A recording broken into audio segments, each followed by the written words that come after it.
Pinasasampahan na ng mga reklamong inciting to sedition at grave threat ng National Bureau of Investigation si Vice President Sara Duterte. Ito'y kaugnay pa rin ng mga umano'y pagbabanta ng pangalawang Pangulo sa buhay ni Pangulong Bongbong Marcos, First Lady Liza Marcos at House Speaker Martin Romualdez sa isang virtual press conference noong nakaraang taon.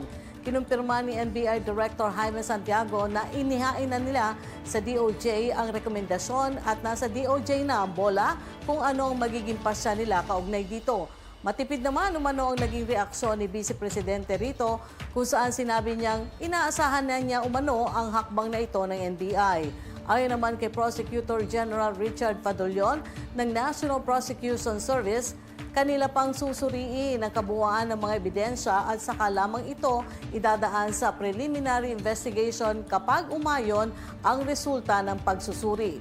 Nilinaw naman ni Santiago na tanging si Vice President Duterte lamang ang kanilang pinasasampahan ng reklamo. Ito'y sa gitna ng mga pangamba sa posibleng pagkakadawit ng mga miyembro ng media na nasa virtual press conference nang bitawan ni Duterte ang mga pagbabanta.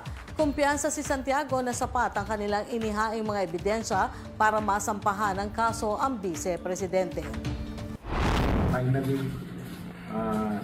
iisa ang naging findings namin, decision namin na mag-file ng case against the Vice President. And yung cases, hindi pala cases na ipinail namin ay inciting to sedition and grave threats. Yun po ay yung pananakot na ginawa sa buhay ng ating Pangulo, ng First Lady at ng Speaker. Nasa DOJ na ang bola ngayon. No? I-determine nila kung magkukonduct sila ng preliminary investigation at later i-file ang case sa court.